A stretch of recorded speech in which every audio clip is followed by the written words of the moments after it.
एक बार फिर से आप सभी दोस्तों को कोयलांचल संवाद की तरफ से जोहार है। इस वक्त हम झारखंड विधानसभा में हैं और झारखंड विधानसभा में झारखंड का अबुआ बजट का सेशन चल रहा है।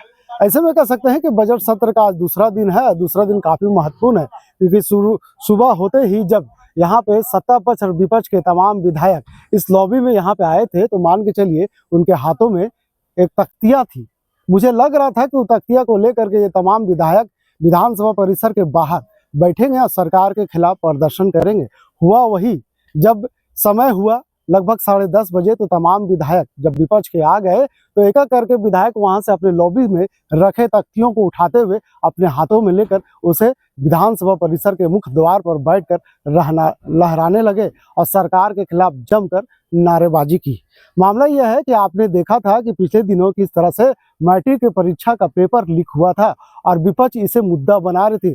पहले दिन भी लगा कि जिस तरह से राज्यपाल का अभिभाषण के खत्म होने के बाद जब विपक्ष के तमाम विधायक बाहर निकल रहे थे तो सरकार पर कई निशाने साधते हुए नजर आए। चाहे नीरा यादव की बात करें या बाबूलाल की बाथ करें, नवीन जायसवाल की बात करें या सीपी सिंह की बात करें, तमाम विपक्ष के विधायक अपनी एकजुटता दिखाते हुए सरकार को ललकारते हुए नजर आ रहे थे। ऐसे में यह मान के चला जा रहा था कि कल जब विधानसभा की शुरुआत हो जाएगी तो ऐसे में कल तो इन विधायकों के हाथों में तख्तियां होगी। हुआ वही, जब विधायक अपने हाथों में तख्तियां लेकर के विधानसभा के मुख्य द्वार पर जब बाहर बैठे और सरकार के खिलाफ प्रदर्शन करने लगे तो पेपर लीक से लेकर के जीपीएससी अध्यक्ष और जल मिशन योजना में जिस तरह से घोटाला सामने आया है, कहीं ना कहीं उसे लेकर के विपक्ष सरकार को घेरने का प्रयास कर रही है।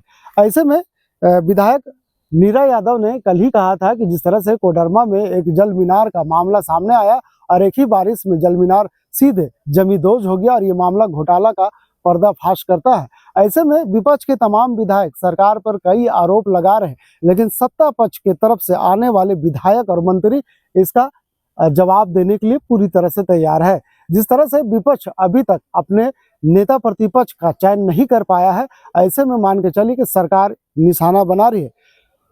विपक्ष का कहना है कि छात्रों का भविष्य सरकार बेचने का काम कर रही है, जबकि सत्ता पक्ष का कहना है कि जिस तरह से इस पूरे मामले में जांच चल रही है और जांच में जो सामने आएगा वो देखने वाली होगी। लेकिन सत्ता पक्ष का आरोप है कि इस पूरे मामले में कहीं ना कहीं बीजेपी का हाथ है।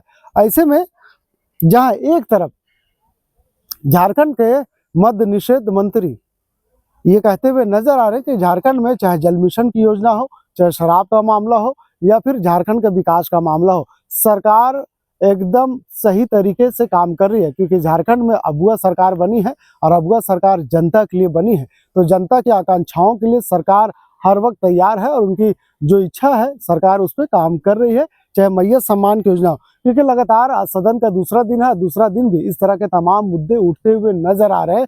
मैया सम्मान को लेकर के लगातार विपक्ष सरकार पर हमला कर रही है और कह रही है कि अब तक सरकार ने जिस वादे के साथ सत्ता में वापस आई है और एक बार फिर से जनता को लॉलीपॉप थमा दिया है। यानी साफ तौर पर विपक्ष का कहना है कि सरकार सिर्फ वादे का सरकार है, बल्कि जो वादा करती है उसे निभाना नहीं जानती है। ऐसे में उम्मीद किया जा सकता है कि जब बजट सत्र का सेशन यहाँ पे शुरुआत किए जा रहा है, दूसरा दिन है, ऐसे में ये बजट काफी लंबा चलने वाला है। तो बीच में जब 3 तारीख को यहाँ पे झारखंड का बजट पेश होगा और झारखंड के वित्त मंत्री राधा कृष्ण किशोर इस विधानसभा के पटल पर अपना झारखंड का अबुआ बजट पेश करेंगे। ऐसे में उससे पहले जिस तरह से विपक्ष सरकार को घेरने का काम कर रही है, लेकिन सरकार के तमाम विधायक और मंत्री विपक्ष को जवाब दे रही है। तो चलिए हम सबसे पहले आपको ये सुनाते हैं कि किस तरह से जब विपक्ष के विधायक सत्ता पक्ष पर यह आरोप लगा रहे हैं कि छात्रों का भविष्य के साथ सरकार खिलवाड़ कर रही है, छात्रों का भविष्य को बेचने के काम कर रही है, तो इस पे विधायक जयमंगल सिंह यानी अनूप सिंह क्या कुछ कहते हुए नजर आ रहे हैं और झारखंड के मंत्री योगेंद्र प्रसाद क्या कुछ कह रहे हैं, चलिए हम आपको सुनाते हैं। कोडरमा विधानसभा क्षेत्र के जिस व्यक्ति को पुलिस ने सबसे पहले पकड़ा, कोडरमा विधानसभा की नेता से जरा उनके बारे में विस्तृत जानकारी प्राप्त कर लें। प्रशांत जी का पॉलिटिकल एफिलिएशन किसके साथ था, उनके पिता का पॉलिटिकल एफिलिएशन किसके साथ था, ये चीज़ें वो स्पष्ट कर दें। अगर उनके पास तथ्य और प्रमाणों की कमी है तो तथ्य और प्रमाण हम लोग मुहैया कराने को तैयार हैं। सर बता दिया जाए कि क्या है। थोड़ा सा उनसे भी पूछा जाना चाहिए। और जहाँ तक जिस मसले की बात लेकर ये लोग यहाँ पर राजनीतिक नाटक कर रहे हैं, उसमें 2 लोगों को ऑलरेडी जेल भेजा जा चुका है। 6 लोग अभी गिरफ्तार होकर जा रहे हैं जो विधि सम्मत प्रक्रियाधीन पुनः जेल जाएंगे। जिस क्वेश्चन पेपर के आधार पर ये लीक की कार्रवाई हुई है, हमारी पुलिस ने उस क्वेश्चन पेपर को जब्त कर लिया है और मोटे तौर पर इस मामले का अनुसंधान 90% पूर्ण हो चुका है। और हम ये उम्मीद करते हैं कि 1 से 2 दिनों के अंदर में पूरी कहानी निकलकर सामने चली आएगी। सर बीजेपी को यहाँ की एजेंसियों पर भरोसा नहीं है, कह रही है सीबीआई। बीजेपी को झारखंड की जनता पर भी भरोसा नहीं है, इसलिए झारखंड की जनता ने बीजेपी पर भी भरोसा नहीं किया है। और यही वजह ये रही है कि सन्निपात की स्थिति से बीजेपी अभी तक उबर नहीं पाई है।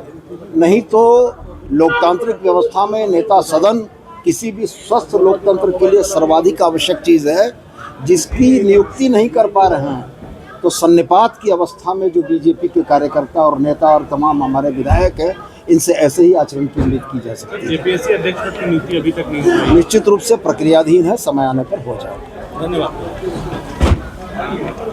नहीं करूंगा। शायद सस्ती लोकप्रियता हासिल करने के लिए इस तरह का भी आरोप लगा सकते हैं। अभी विषय संज्ञान में आया है, सदन में जाकर के इसके आगे आरोप तो जायज है ना योगेंद्र जी।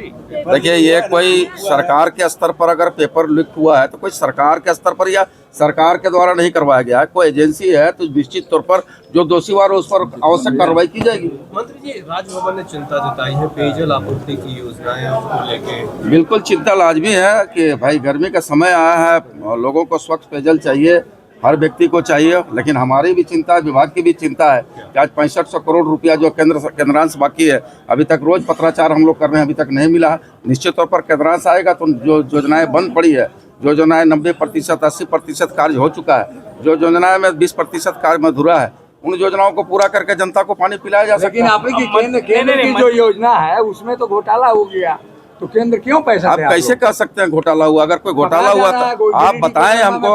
अगर कोई घोटाला हुआ आप बताएं हमको, निश्चित तौर पर कार्रवाई करेंगे। मंत्री जी, आपने केंद्रीय मंत्री से मिलने की बात भी कही थी, मेल भी भेजा था। मैं अकेले नहीं, माननीय मुख्यमंत्री जी भी इस संदर्भ में पत्र लिख चुके हैं, मेरे सेक्रेटरी भी गए हैं और मैं भी 17, 18, 19, 20 की तारीख को कहा था कि आप सुविधा अनुसार हमको दें, मैं मिलूंगा और जो इस वस्तु स्थिति उससे अवगत कराऊंगा। मैं मेल भी किया था, मैं पत्र भी लिखा हूं, लेकिन अभी तक केंद्र से हमको समय नहीं मिला है। जल शक्ति मंत्री से मिलेगा तो फिर आपको आगे अपडेट करेंगे। हम लोग देखेंगे, राज्य सरकार उस स्तर पर अपना निर्णय लेगी।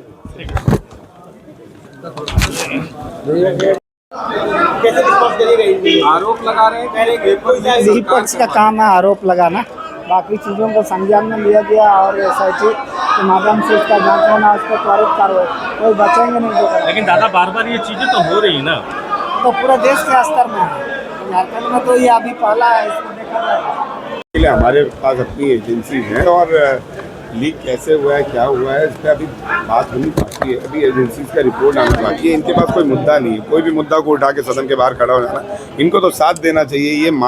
ये माने कि जनता का जो समर्थन था वो इनके साथ नहीं था। जनता ने जिस सरकार को चुना, उस सरकार को सुचारू रूप से जनता के लिए काम करने के लिए विधानसभा का पटल पर काम होना ज़रूरी है और विधानसभा की प्रोसीडिंग को इनको बाकायदा चालू कराना चाहिए।